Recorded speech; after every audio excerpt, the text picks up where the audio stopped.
y le, y le damos la más cordial bienvenida. Ya en este momento lo voy a habilitar. No sé si usted tiene alguna presentación. Sí, Eh, entonces ya lo voy a habilitar como coanfitrión, ¿sí? Para que usted ya pueda realizar la presentación. En este momento ya es coanfitrión, doctor Gabriel. Nuevamente bienvenido. gracias estimado Diego y gracias a los que me están viendo al otro lado de la pantalla. Un gusto enorme para mí siempre establecer contacto con diversas instituciones, así que para mí es todo un honor y respeto el poder estar aquí con ustedes. Espero poder satisfacer su necesidad de aprender un poco de neurociencia. Quiero ser Quisiera que esta sesión sea también de participación, si en el caso hay la posibilidad de en el chat escribir los mensajitos y preguntas, nuevamente por mí estaría genial, pero en la medida de lo que se pueda, sé que estamos en una conexión virtual a través de una pantalla, pero pueden prender el micro ahí, estimado Diego, cuando surja una sesión, una pregunta como tal. Para mí es importante esa retroalimentación suya para que esto normalmente no sea un monólogo, pero pues bueno. Bueno, yo sí soy Gabriel Lázaro, dirijo una empresa de neurociencia que hace ya más de 15 años que venimos haciendo congresos internacionales, eventos internacionales. Por ejemplo, hace poco estuvimos en Costa Rica, en Ecuador, en Colombia mismo, en Medellín. eh, o hace unos días estuve en Cali, en Armenia, en Bucaramanga, o sea, hemos estado trabajando mucho en cuanto a la neurociencia y el bienestar y la educación en diferentes lugares de Colombia y pues de Perú, de Costa Rica, como les mencionaba, Ecuador, Chile. Ahora un colega de Cerebrum está en Chile, justamente en Santiago, hablando diferentes temas y representando a Cerebrum, la empresa en la cual yo represento. Pero más que todo, ¿a dónde quiero ir? Quiero decirles que en realidad esta necesidad de la neurociencia es supremamente vital en el campo sanitario, financiero, educativo y social. Así que mirar a la neurociencia desde un punto de vista de que no tendría que apoyar a la sociedad, creo que ya no es necesariamente un aspecto así, sino en realidad la neurociencia, como toda ciencia, ha ocurrido con muchas de las ciencias. La genética ha ayudado al aspecto sanitario, incluso a otras disciplinas. La neurociencia, como una ciencia novicia, tiene 60 años, ha alimentado también a otras más, como las finanzas, como la economía misma, como el entendimiento de la salud mental y también en el campo educativo, que me compete el día de hoy poderles hablar un poco de eso, ¿no? Entonces, comencemos. Ahora hablemos de la nueva metacognición. ¿Alguna vez se han preguntado qué tiene que ver y cómo, de alguna forma, podemos explicar la metacognición a través de las funciones cerebrales, a través de las funciones del sistema nervioso?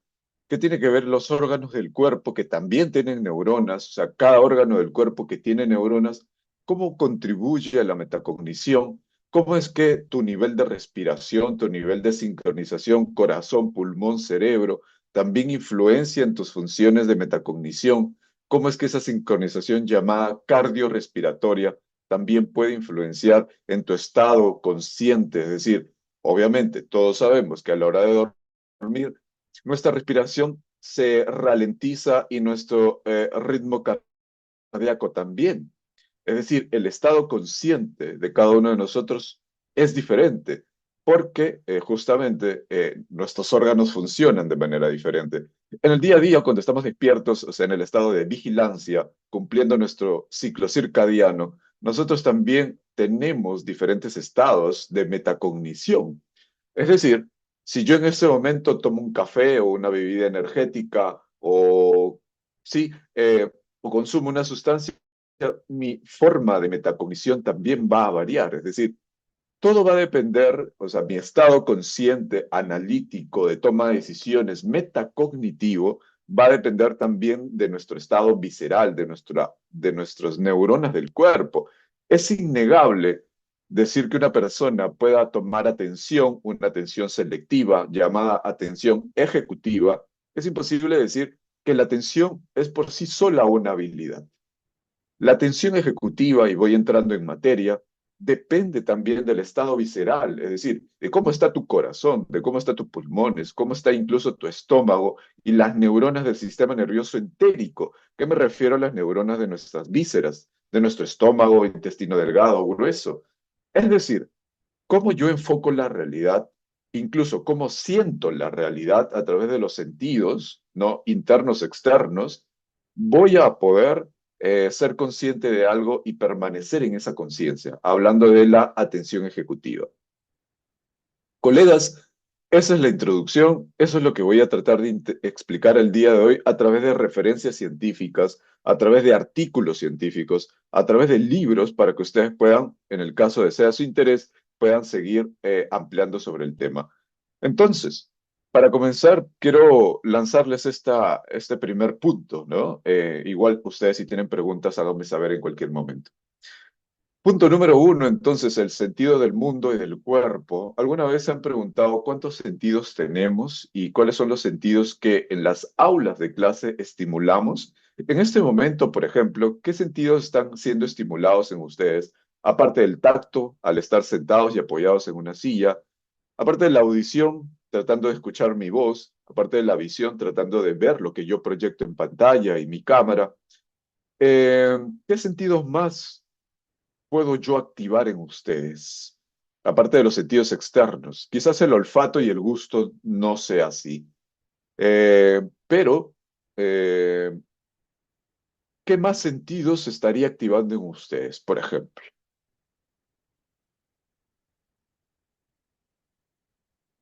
Sí, es como yo esperar una respuesta, pero quizás es difícil esperar una respuesta. No, Pero no. Algunas dicen la percepción, atención, la, no, dicen percepción, atención, sentido, sentido. La percepción es un proceso cognitivo en realidad, es un proceso más consciente. La atención es una función ejecutiva. En el caso sea la atención ejecutiva es un proceso metacognitivo. Si es la atención sensorial es una atención bottom-up, una atención saliente, se llama salience en inglés, saliente, es decir, la atención sensorial es, uno no decide a qué tomar la atención. Por ejemplo, pasa una abejita por aquí y yo no decido ver la abejita, pero tengo que verla porque puede lastimarme. Es una atención sensorial o bottom-up, ¿no? Según Brian Knudson, que tiene una explicación muy interesante, quizás les interese esos libros que tiene Brian Knudson. En neurociencia explica muy bien la atención. Habla sobre, y otros autores, sobre el mito de la atención sostenida. ¿Quién tiene atención sostenida? Nadie. Eh, Pero ¿qué sentidos más entonces tenemos? Haciendo un análisis hace poco, encontré algunos sentidos que a ustedes les puede interesar. El sentido innato de la recompensa. Todos nacemos con una configuración neuronal que va a percibir recompensa. Por un lado está este y por el otro vamos a sentir dolor. O sea, tenemos neuronas en nuestra piel, dentro de nuestros órganos y algunas regiones del cuerpo que van a percibir el dolor. Ese se llama el sentido de el dolor, el sentido nociceptivo o la nocicepción, ¿sí? Otro sentido vendría a ser el del equilibrio o del estado del cuerpo, que es el sistema vestibular, ¿cierto? Que podemos estimularlo para que una persona tome mejor atención al sistema vestibular, claramente que sí. Incluso el sistema vestibular junto con nuestro cerebelo y los ganglios basales se conectan y están ampliamente implicados en el proceso de aprendizaje, ¿no? Es decir, tu postura corporal, tu movimiento, tu estado en el aula de clases, y ustedes que van a estar en aula de clases dirigiendo personas, la postura de la persona influencia enormemente en su nivel y porcentaje de aprendizaje. Entonces, si una persona está mirando hacia abajo, y que es lo que mayormente ocurre en las universidades y en las escuelas, ¿cierto? Incluso en los espacios de trabajo, eso puede perjudicar en el nivel de productividad y atención y memoria y emociones de la persona. ¿Por qué? Porque obviamente las cervicales están presionando los nervios del cuello. ¿Y qué pasa si a ti te duele el cuello? ¿Cómo estás emocionalmente?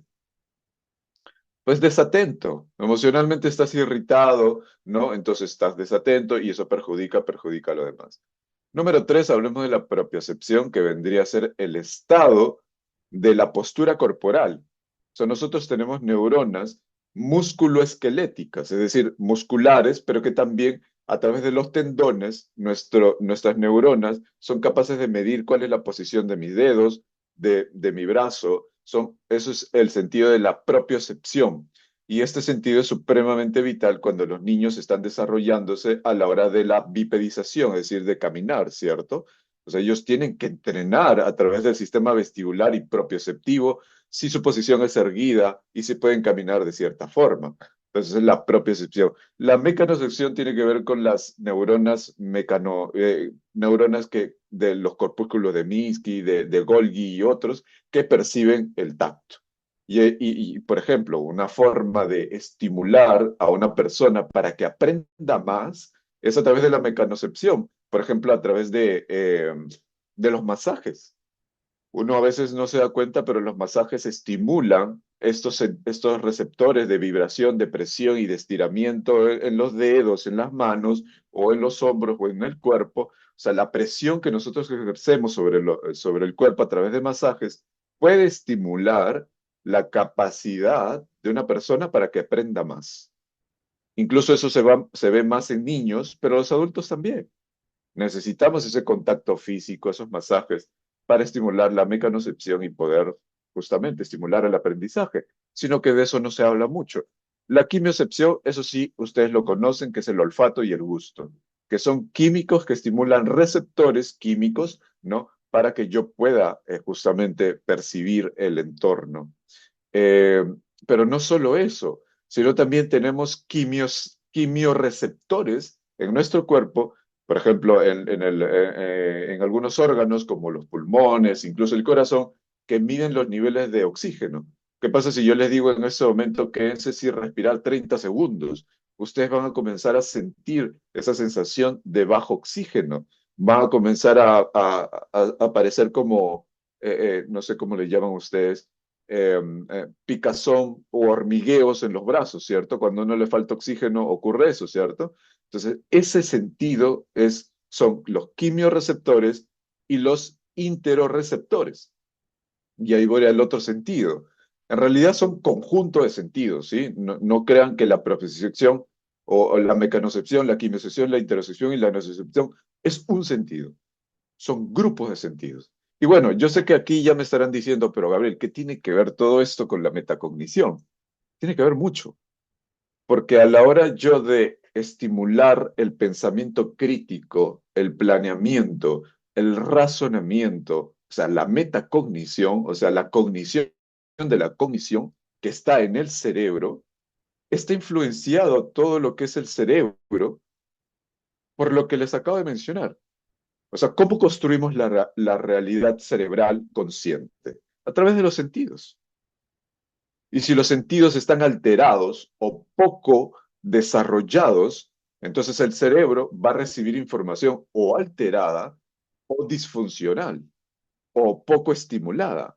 Es decir, la metacognición va a depender de cuánto estimules tú los sentidos que tú tienes. Si una persona tiene poca estimulación de los sentidos, obviamente va a tener dificultades para tener procesos metacognitivos. O sea, la base está ahí. Entonces, para culminar esto y para que no se entienda como que no veo la relación metacognición-sentidos, es así la relación. La interocepción tiene que ver con el sentido el sentido del mundo interno, de cómo estás internamente. Ahora les voy a explicar un poco más, pero les doy un ejemplo súper rápido. ¿Qué pasa si en este momento todos respiramos rápido? Inhala, exhala. Así por 30 segundos. A ver, rápidamente todo. Rápido, así. Como si estuvieran hiperventilados. Háganlo 10 segundos nada más, porque si pasan los 10 segundos, se van a alterar. ¿Qué significa eso? Que la presión sanguínea, y estoy muy seguro que su presión sanguínea, si lo hicieron por más de 10 segundos, ha subido. O sea, tu cuerpo ha interpretado de que estás en un estado de amenaza o de vigilancia y tus riñones han producido cortisol, adrenalina, lo cual hace que tu ritmo cardíaco y tu respiración sigan así alteradas y ese mundo interno, del sentido interno, va a alterar tu conciencia, tu estado metacognitivo. Cuando una persona, un estudiante que ustedes van a tener en la aula de clases, tiene alterado su nivel interoceptivo, va a tener alterado su nivel metacognitivo. O sea, yo para propiciar la metacognición, tengo que tener en equilibrio o estado basal la interocepción, sí. ¿Qué pasa si tengo un estudiante con TDAH, trastorno de déficit de atención con hiperactividad? Entonces yo puedo regular el mecanismo interoceptivo de esa persona, o hablemos de algo más común, una persona con un trastorno de ansiedad. ¿Cuáles son los rasgos de una persona con trastorno de ansiedad? Básicamente están alterados. Su presión sanguínea, su temperatura corporal, su ritmo cardíaco, su respiración, están alterados en una persona con impulsividad, con trastorno de ansiedad generalizada, con trastorno de estrés postraumático. Y ustedes dirán, pero Gabriel, eso no existe en las aulas de clase. Yo como docente no me voy a enfrentar a esos tipos de alumnos. Señores, según los indicadores de salud mental en todo el mundo, Colombia está en uno de los países latinos con unos índices que les invito a que ustedes los analicen, no los puedo decir yo, con unos índices altos en Latinoamérica de dificultades de salud mental. Y entre esos están los trastornos de ansiedad y de depresión.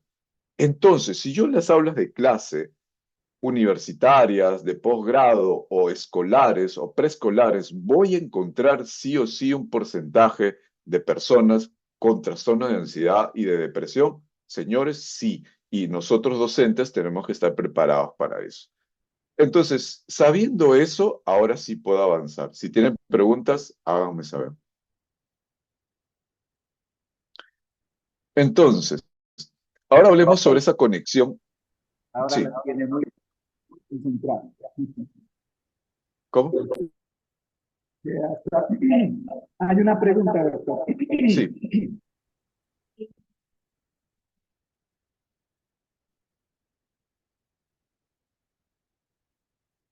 Allá. ¿Qué tratamiento se puede llevar a cabo con una persona que está en ese estado de hiperventilación, ansiedad, para que logre la calma, el equilibrio?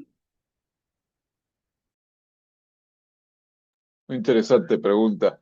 En ese sentido, lo que podemos hacer nosotros son diferentes mecanismos. A ver, hay que diferenciar, creo que va a haber un gráfico sobre eso. A ver, creo que me adelanto. No, me voy a adelantar mucho. Ah, primero es evaluar qué estresa a la persona. O sea, qué le está generando estrés.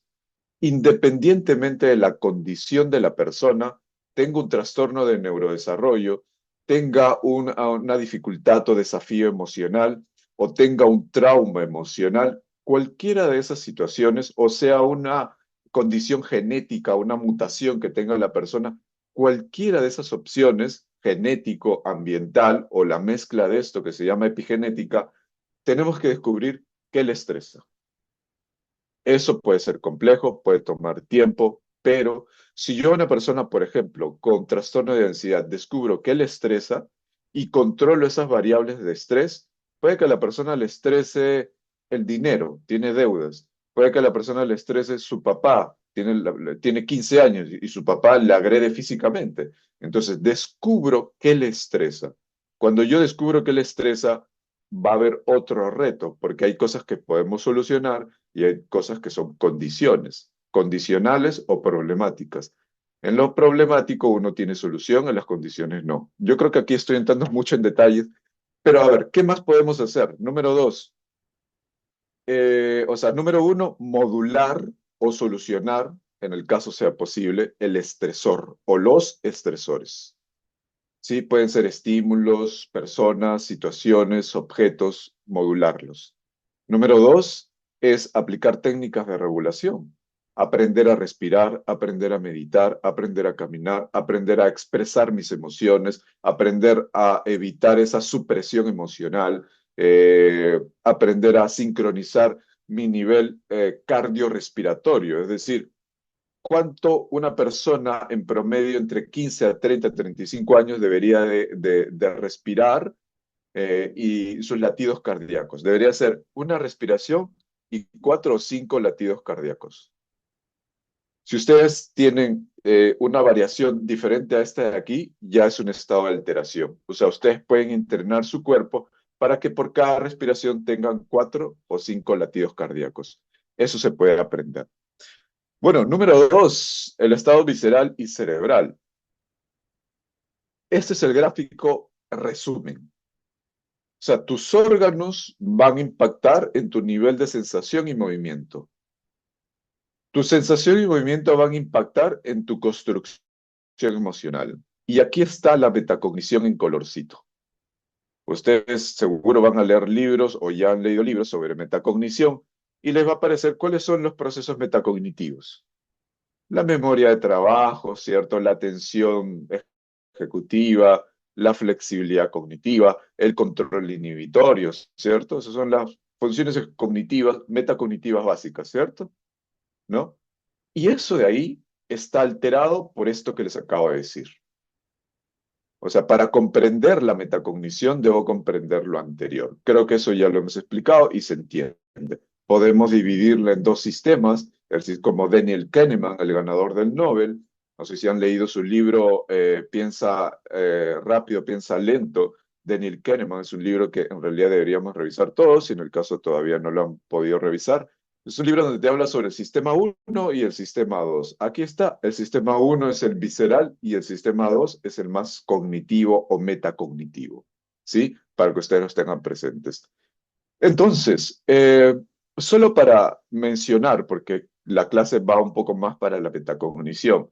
Yo sé que a ustedes les interesa más el cerebro porque es la metacognición, pero no podemos desligar la influencia del cuerpo sobre nuestro cerebro. Cada órgano que ustedes tienen, tiene neuronas. El riñón, el vaso, el estómago, el hígado, los intestinos, el corazón, el pulmón y otro. Cada órgano tiene miles y miles de neuronas. Y les pregunto a ustedes, ¿cuáles son las funciones de las neuronas? Gabriel, comunicarse, número 1. Número 2, en la comunicación, ¿qué se transmite? Impulsos nerviosos.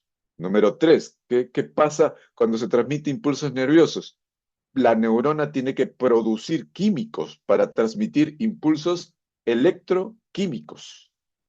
Eléctrico de intercambio de iones y químico de intercambio de neurotransmisores. Vamos a hablar del corazón entonces. El corazón entonces tiene químicos neuronales, porque pues tiene neuronas, sí, produce hormonas, neurohormonas y neurotransmisores. O sea, bueno, produce muchos químicos. El corazón, a través de sus neuronas, produce químicos. Y nuevamente, ¿cuál es la cuarta función de las neuronas? Guardar las memorias. Bueno, entonces, Gabriel, me estás diciendo que el corazón también tiene procesos de memoria, de intercambio de impulsos nerviosos y transmisión de mensajes. Sí, el corazón también. Y bueno, para que no se note esto desconectado, con la metacognición. Nuevamente, un estado alterado del corazón puede influenciar de manera positiva y negativa al estado o alterado o positivo del nivel de conciencia de la persona.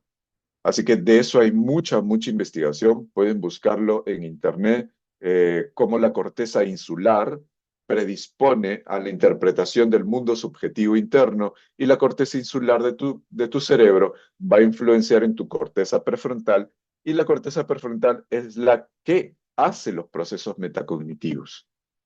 Ven que la información viaja de abajo hacia arriba y es el cerebro el que interpreta la realidad del mundo interno. Otro dato que les puedo dar, por ejemplo, ustedes no sé si han pasado por alguna decepción amorosa, algún dolor emocional o algún duelo, por ejemplo. Cuando uno tiene un duelo, pérdida de un ser querido, pérdida de algo, es el corazón el que siente ese golpe emocional, ¿no? Porque el corazón interpreta la realidad psicológica. Lo mismo sucede con tus demás órganos. puede que cuando uno esté en un proceso de duelo, tenga pérdida de apetito, tiene estreñimiento y, y demás. Ok, listo. Entonces, para resumir, es el nervio vago, es ese nervio, si tienen preguntas, hágame saber, por favor. Es el nervio vago, ese justamente, ese nervio que lleva la información para que no se pierdan aquí en esta lámina. Si ven esta red de nervios en amarillo, ¿cierto? Esta red de nervios son las que llevan la información de los órganos hacia el cerebro. Ok, bueno, ustedes dirán, bueno, ¿esto qué tiene que ver con la metacognición? Nuevamente, el estado alterado de tus sistemas nerviosos, que se llama autónomo, va justamente a predisponer, como aparece en la lámina, y en esta investigación de aquí, ustedes pueden revisar toda la información, por favor, no se olviden, eh, va a llevar información hacia el cerebro, pero estos nervios que son corporales, viscerales, van a alterar el estado metacognitivo de la persona, ¿sí? Puede que la persona esté congelada, hiperactiva o segura o regulada. Entonces, señores, con esto ya voy cerrando esta primera parte. Quiere decir que el 80% de información nerviosa proviene de los órganos del cuerpo. O sea, nuevamente, ¿dónde está la metacognición? En el cerebro. ¿Y especialmente dónde? En la corteza prefrontal. Pero si es así, y el cerebro depende de los órganos del 80% de información nerviosa y visceral, entonces el cerebro va a recibir una información cargada de eso del mundo interno, del estómago y del hígado y todo eso, ¿cierto? Y el cerebro tiene una influencia del 20% sobre los órganos. Quiere decir que si tu cerebro está triste, va a darle entre comillas, sí, yo sé que esto suena muy subjetivo. ¿Qué es información triste del cerebro? Baja producción serotoninérgica, baja producción dopaminérgica, baja producción oxitoninérgica y alta alteración del sistema HPA que aparece ahí en pantalla. Eso es tristeza. O sea, lo estoy resumiendo, pero en términos fisiológicos es lo que les acabo de decir. Por eso es que a una persona con depresión, ¿qué pastilla le dan? Por ejemplo. Sertralina, fluoxetina. Eso. ¿Y qué hacen esos químicos? Estimular la producción de serotonina, especialmente para que la persona esté más alegre, entre comillas. O estimula la producción de receptores serotoninérgicos, que hace que justamente esa persona reciba más serotonina para que, entre comillas, sea más felices. Pero eso es a nivel cerebral. Pero por eso es que las pastillas antidepresivas puede que no funcionen porque no nos estamos centrando en la influencia del cuerpo sobre el estado de ánimo y sobre la metacognición. Entonces, si yo solamente le doy a una persona pastillas para el órgano cerebral, porque no se olviden, el cerebro es un órgano de tantos, sino que los últimos 60 años han sido cerebro en el centro del universo, pero el cerebro no es el centro del universo. Acabamos de ver en esta investigación del 2019 que Satjet hace una revisión muy interesante, pueden revisar esta investigación y explica ahí cómo es que el cerebro en realidad solamente tiene una influencia del 20% sobre el mundo corporal. Entonces, vean cómo la configuración del sistema educativo, sanitario, financiero, económico, de toma de decisiones y todo eso debería de cambiar. O sea, no solamente centrarnos en la razón, razón, razón y metacognición, sino también hay estados impulsivos, viscerales, que influencian al estado metacognitivo. Por eso es que hay libros como de Richard Thaler, que ganó el premio Nobel, que se llama el libro Portarse mal. Hay otro libro de un escritor, Dan Ariely, que se llama ¿Por qué mentimos? Y ahí explica lo que aparece en la lámina. O hay otro libro de Daniel Kahneman, ganador del premio Nobel, que les acabo de decir, que escribió que se llama El ruido. O los sesgos cognitivos en el caso de Thinking Slow, Thinking Fast, es decir, pensar lento, pensar rápido, y ahí explica lo que está en la lámina. sino que esto es de manera fisiológica. Ellos lo explican a través de la psicología del comportamiento. Espero que se pueda entender este pequeño apartado con ustedes. Me queda más o menos 10 minutos. Esta es una lámina de resumen para que ustedes tengan ahí presentes el resumen de lo que hemos hablado y de la importancia del estado corporal para la creación de la metacognición. Solo quiero hablarles de esto porque creo que también les puede interesar para poder entender la metacognición. A veces queremos entender la atención, la memoria, el planeamiento, el control inhibitorio, a través de diversos tests, ¿no? Ustedes deben de conocer al Banfe, las torres de Hanoi, eh, y otros tests, el test de Stroop u otros para medir la metacognición, ¿cierto? De seguro ustedes ahí lo han visto. Estos tests en el fondo lo que miden es las funciones ejecutivas básicas o los procesos metacognitivos básicos, memoria, atención, flexibilidad, control inhibitorio, ¿cierto? En ese sentido, estas 4 funciones que les acabo de mencionar pueden estar alteradas y no es que la persona tenga mala memoria, mala flexibilidad, mal control inhibitorio o mala, ¿cuál me falta? Bueno, y atención. No es que la persona tenga disfuncional eso, sino es que en el fondo tiene una alteración emocional que no le permite procesos metacognitivos adecuados. Y eso es muy importante a la hora de hablar de metacognición, porque si no estaríamos, y yo capacité a capacitadores en diversos ministerios, en diversos países, y siempre me decían, Gabriel, hazme un programa de metacognición. Yo, excelente, pero tengo que hablar previamente de las emociones. No, no, no, Gabriel, no hables de las emociones, no nos interesa. Habla solamente de los procesos metacognitivos. Lucio, pero no se va a entender. Porque la atención está alterada por las emociones, porque la memoria está alterada por las emociones, porque la toma de decisiones está alterada por las emociones, porque la planificación y la atención están alteradas por las emociones. Entonces, esa es la lámina que quiero presentarles.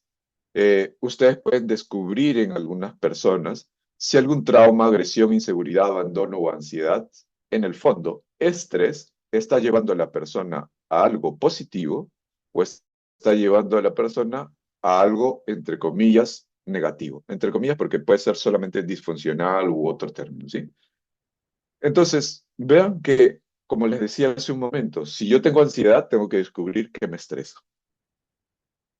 O hay personas que tienen estrés positivo y eso no se llama ansiedad. Eso se llama estrés positivo, eutrés, que te lleva a retos, que te lleva a motivación, satisfacción, relaciones positivas y autorregulación. O sea, ser más resiliente. Pero si tienes estrés negativo, te puede llevar a un trastorno de ansiedad como la depresión, insatisfacción, aislamiento y descontrol. Esa es la diferencia entre una persona resiliente y una persona poco resiliente. Y justamente los procesos metacognitivos se darían aquí. Y los procesos disfuncionales en la metacognición estarían aquí. Baja memoria, baja atención, bajo control de impulsos, estarían aquí. Y no es que la persona no quiera memorizar o aprender, sino es que están con un estresor que no les permite justamente eso de ahí. Bueno, aquí está la explicación científica para que en el caso que quieran revisar esta investigación de aquí, lo que tienen que hacer es copiar el link y revisarla y leerlo y lo van a entender un poco más.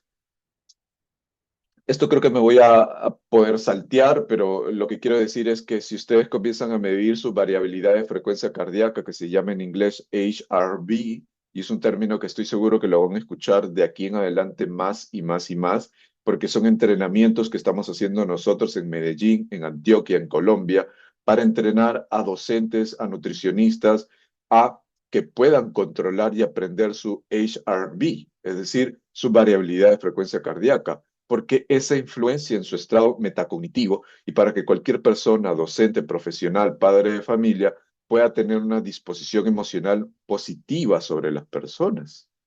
O sea, si yo modulo mi HRV, estoy mejor y estoy consciente, estoy regulado y tengo procesos metacognitivos más positivos.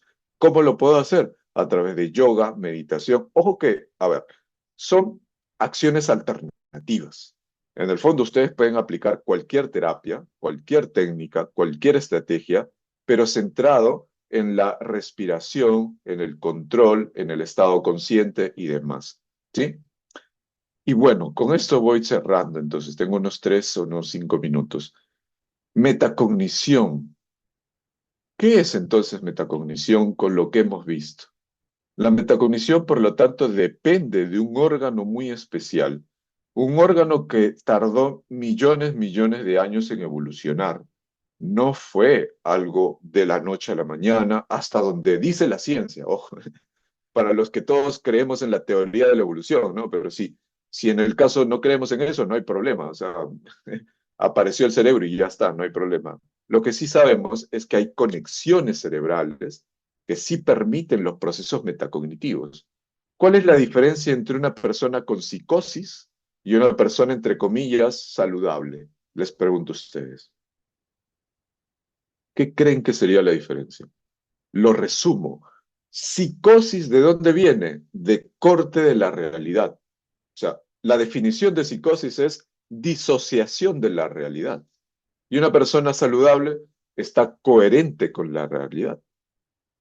O sea, la persona coherente con la realidad tiene procesos metacognitivos adaptables y coherentes como tal.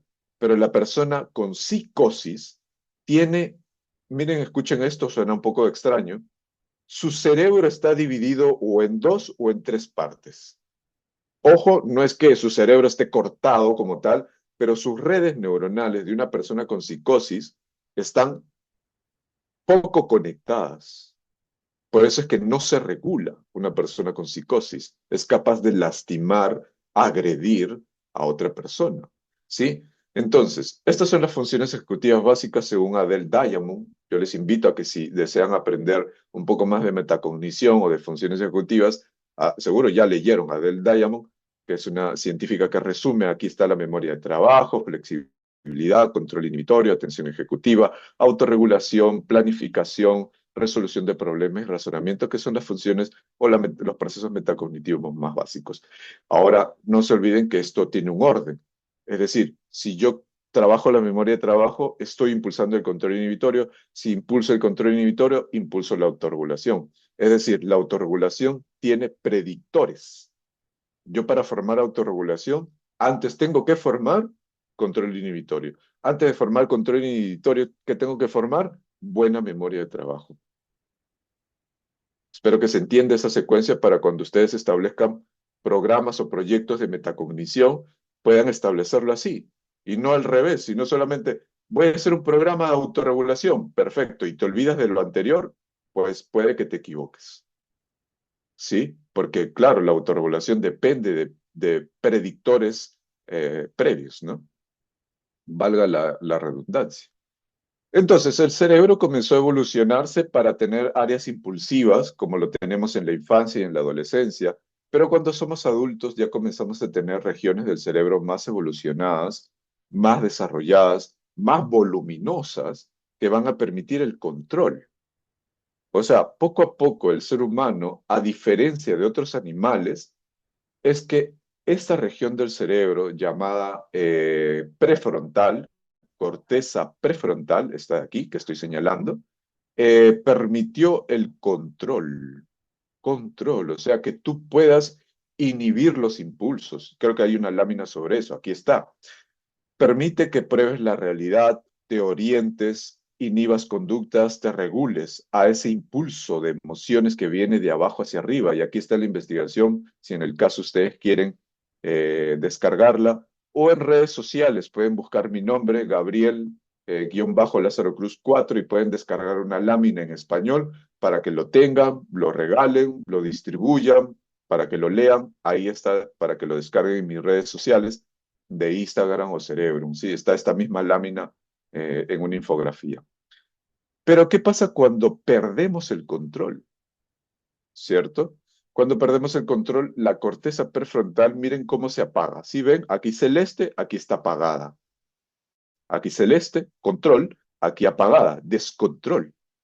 Cuando uno se comporta mal, miente, tiene conductas compulsivas, respuestas emocionales, se vuelve hostil, irritable, pelea con las personas y más y más y más que todos sabemos, es porque perdiste la regulación de la corteza prefrontal. O cuando tú estás bloqueado, no tienes esos procesos metacognitivos que deseas en tu estudiante, no está prestando atención, no reflexiona sobre la reflexión, no es capaz incluso de reflexionar, no es capaz incluso de tomar atención o meditar sobre lo que estamos haciendo, que son los procesos metacognitivos. Es porque su corteza prefrontal no está recibiendo la información necesaria. Sí, esto puede ser químico o visceral, como les había hablado. Bueno, en resumen, y gracias, estimado Diego y colega, por este espacio. En resumen, la metacognición sí depende del cerebro, es tal cual, depende de la corteza prefrontal altamente evolucionada, pero también depende de procesos viscerales. Para comprender entonces las funciones ejecutivas, yo les invito, suena un poco extraño esto, pero yo sé que de aquí a unos años me van a entender un poco más, uh, que la metacognición depende del estado de tu corazón, del estado de tu estómago, del estado de tu riñón, de tu hígado. O sea, sí dependemos del estado corporal para poder reflexionar, meditar y pensar sobre el pensamiento, que es la metacognición. Por eso yo le llamo la nueva metacognición. ¿Sí? Bueno, muchas gracias y hagamos un proceso metacognitivo, si es posible.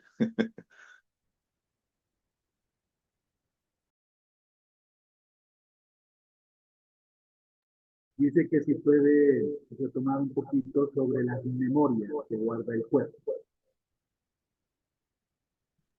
Ah, sí, claro que sí. Eh, lo natural es que las neuronas tengan diferentes mecanismos de memoria. O sea, la construcción de las memorias son diferentes formas. Voy a resumirlas en cuatro, ¿sí? En cuatro solamente. Procesos donde se conectan las neuronas. O sea, cuando una neurona se conecta con otra es porque está formando memoria. Número dos, no solo depende de la conexión, sino de la fuerza que tienen las conexiones. Hay conexiones débiles y ustedes sabrán qué pasa si tienen conexiones débiles, pues se olvidan las cosas, ¿cierto? Pero si tienen conexiones fuertes, pues recuerdan más. Número tres, los procesos genéticos, es decir, las neuronas que son células que guardan en el núcleo de la neurona. ¿Qué hay dentro del núcleo de la neurona? El código genético. Y el código genético participa en la producción de memorias. Y no solo eso, sino también, averigüen si les interesa, el epigenoma, es decir, lo que colabora a la síntesis del ADN. Eso se llama epigenoma, ¿sí? Entonces, miren cómo la genética y la epigenética contribuyen también al proceso de memoria. Voy tres. Número cuatro, ¿cómo produzco memorias? A través de la activación de células madre. ¿Y qué son las células madre? Pues son células que producen otras células. Y tú para activar células madre tienes que hacer cuatro o cinco cosas básicas. Dormir bien, comer bien, digerir bien, ayunar y hacer ejercicio. Esas son cinco cosas básicas para que tus células madres se activen, crees más neuronas y aprendas más. Y ustedes dirán, pero Gabriel, ahí no iba mi pregunta. No iba quizás la pregunta por ahí, pero esa es la base de cómo formas memorias. Ahora, tu corazón, tu estómago, tu hígado, todos también tienen procesos como les acabo de decir. ¿Sí? Estos cuatro que les acabo de decir. Por lo tanto, los órganos también guardan estados de ansiedad, también guardan miedo, también guardan alegría. Por ejemplo, ¿qué pasa si tú, al ver a esa persona que amas, puede ser tu hijo, tu pareja, ¿qué sientes en el estómago? Las mariposas, ¿cierto? Eso se llama producción exagerada de serotonina. O sea, la serotonina se produce un 80% en el estómago. Por eso es que produce mucha serotonina y uno dice mariposas en el estómago. No, son mariposas, son la producción alterada de serotonina que te hace sentir así. y produces adrenalina y cortisol y oxitocina, pero especialmente adrenalina que te hace sentir así. Es decir, cuando ves a esa persona, porque ya lo tienes guardada en la memoria de tu cuerpo, vas a producir químicos. Es básicamente, y ustedes deben de saber, se llama condicionamiento clásico. Ese es condicionamiento clásico a su máxima expresión. Así que de esa forma guardamos memorias en el cuerpo. Bien. Doctor, y una última pregunta.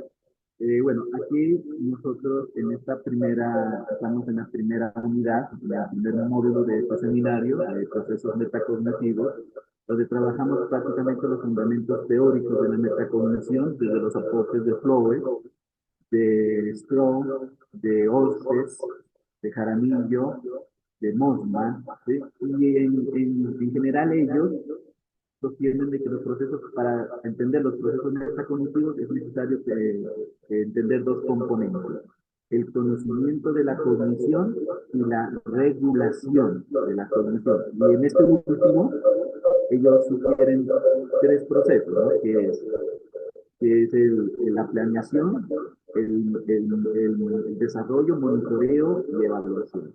Ahora bien, usted en su presentación, que me pareció muy interesante, respecto del lóbulo prefrontal, existe también unos procesos metacognitivos. No sé si nos podría mostrar nuevamente esa diapositiva. Bueno, sino que mi pregunta va a la siguiente. Nos han dicho a nosotros, ¿sí? O bueno, hemos recibido, en comparación a su amplia experiencia y conocimiento, el poco conocimiento que uno ha adquirido, pues, sobre todo de manera autodidacta en materia de neurociencia, se nos ha dicho de que el lóbulo prefrontal es la zona, la zona cortical del cerebro, la última zona cortical del cerebro en terminar de madurar, que en las mujeres madura a los 30 años y en los hombres a los 40 años. Entonces, ¿cómo es posible, ¿sí? Sabiendo, teniendo en cuenta esa premisa, por ejemplo, en estudiantes, bueno, en niños, o en personas que están pasando la adolescencia, es decir, con los estudiantes, porque aquí la mayoría de nuestros profesores trabajan en instituciones de educación básica, infantil, básica y media. ¿Cómo es posible empezar a desarrollar estos procesos, dado que este órgano, esta zona cortical del cerebro, que todavía no está en proceso de maduración, pero no ha alcanzado ese nivel de maduración y por lo tanto estos procesos, lo de la prueba de realidad y monitoreo, lo de la orientación consciente del pensamiento y atención, la inhibición de conductas inapropiadas y sobre todo la regulación emocional, sean posibles trabajarlas en estos niveles de educación. Muchas gracias. Muy interesante, colegas. Sí, hay tres niveles de regulación. Ojo que yo uso los términos más sencillos y básicos para que ustedes ya le puedan dar otros nombres, ¿no? Le pueden dar otro nombre. Son eh, tres mecanismos de regulación que todos nosotros lo tenemos, ¿sí? Puedo hacer cuatro, pero voy a decir tres solamente, ¿sí? Hetero, co y auto, lo que acaba usted de mencionar. Hetero, co y auto, sino que se estudia mucho el auto. Hetero, co y auto.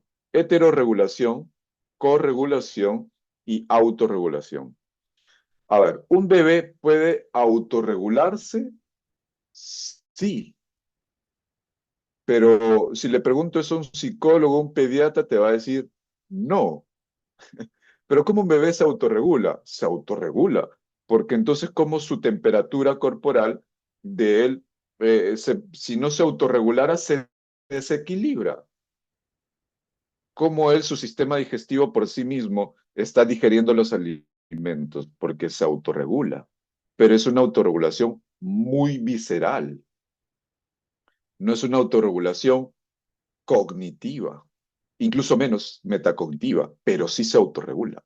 El bebé también es capaz de corregularse, necesita mucho de corregularse, pero Gabriel, sus sentidos todavía no están desarrollados como la visión. Entonces, ¿cómo se va a corregular si todavía no puede observar? A los 4 o 5 meses recién el bebé comienza a observar el rostro de las personas porque recién comienza a diferenciar el mundo.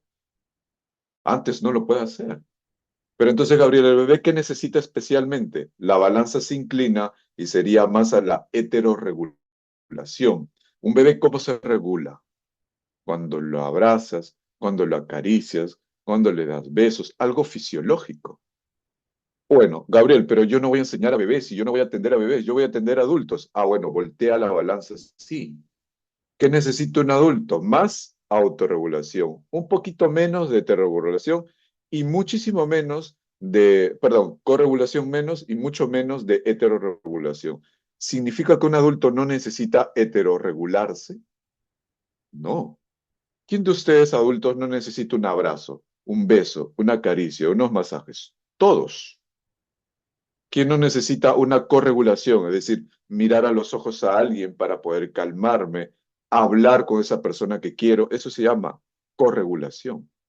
Pero especialmente los adultos necesitamos una autorregulación, es decir, una autonomía de la regulación, el poder haber experimentado diferentes situaciones para yo aprender a regularme. Gabriel, pero ese es en el adulto. Me hablabas del bebé y ahora me hablabas del adulto. ¿Y qué sucede con los adolescentes de 20, 25 años o los 30? Y como decía nuestro colega, todavía los hombres maduran después. Y yo decía, qué raro. Los hombres maduramos casi igual que las mujeres. Sino que culturalmente se cree eso. El cerebro del hombre y la mujer son iguales. O sea, fisiológicamente, ojo, aquí un paréntesis, fisiológicamente el hombre y la mujer son iguales. Tienen menos del 1% de diferencia. ¿Y dónde está la diferencia? En la parte hormonal, en la producción hormonal. E incluso la producción de hormonas es mediada por el ambiente. ¿Por qué el hombre tiene más producción de testosterona? Porque el ambiente hace que el hombre produzca más testosterona. O sea, si yo hago que una mujer produzca más testosterona, puede que la mujer cambie su comportamiento y tenga incluso niveles más altos de testosterona que el hombre. Sí, y eso es por el ambiente, no es genético. Pero Gabriel, y en el embarazo y en el parto, ahí sí es genético. Y todas las mujeres tienen una producción diferente hormonal, como les acabo de decir, que los hombres. Pero es el ambiente el que modula la producción hormonal. ¿Sí? Mayormente, no hablo de 100%, sí hablo de pequeños porcentajes. En ese sentido, no se olviden de eso. Hetero, co y autorregulación. Entonces, de acuerdo al estado, sea un bebé, un niño, sea un adolescente o sea un adulto, esta balanza, por decirlo así, va a variar y eso es lo que cambia. Un placer, Diego, el poder apoyarles hoy día. Muchas gracias, estimado doctor Gabriel, de verdad. Muy excelente su intervención, eh, muy ilustrativa, muy clara, muy concreta, de verdad aprendimos muchísimo y sobre todo precisamente los aportes que desde las neurociencias nos otorgan para poder, para comprender estos procesos metacognitivos y para llevar a cabo procesos metacognitivos tanto dentro como fuera del aula. Pues en nombre de mis compañeros, yo en este momento voy a activar mi cámara, ¿sí? Quiero que, voy a ver si logro, ¿sí? Logro que mi cámara, ustedes lo miren, ¿sí? Están todos los compañeros de tercer semestre del doctorado en, ¿sí lo logran ver? El doctorado en neuroeducación, ¿qué? En pedagogía. Doctorado en pedagogía, ¿sí? La mayoría pues son docentes, tienen una larga trayectoria como su labor docente, creo incluso la mayoría están trabajando en el sector oficial, ¿sí? Y pues bueno, pues, creo que estas orientaciones suyas nos han servido muchísimo, porque precisamente estos escenarios requieren, ¿no? Requieren de, especialmente lo que usted dijo ahora frente a la respuesta a la última pregunta, ¿no? Por poder desarrollar estos procesos de regulación, ¿no? La hetero, la la autorregulación, que van a ayudar significativamente a los procesos metacognitivos dentro y de fuera de la ¿no? Entonces, un placer, estimado doctor, muchísimas gracias. Espero que no sea la única vez que lo podamos tener por acá. que podamos seguir compartiendo experiencias académicas e investigativas en torno a las neurociencias y a la neuropsicoeducación. Mi amado.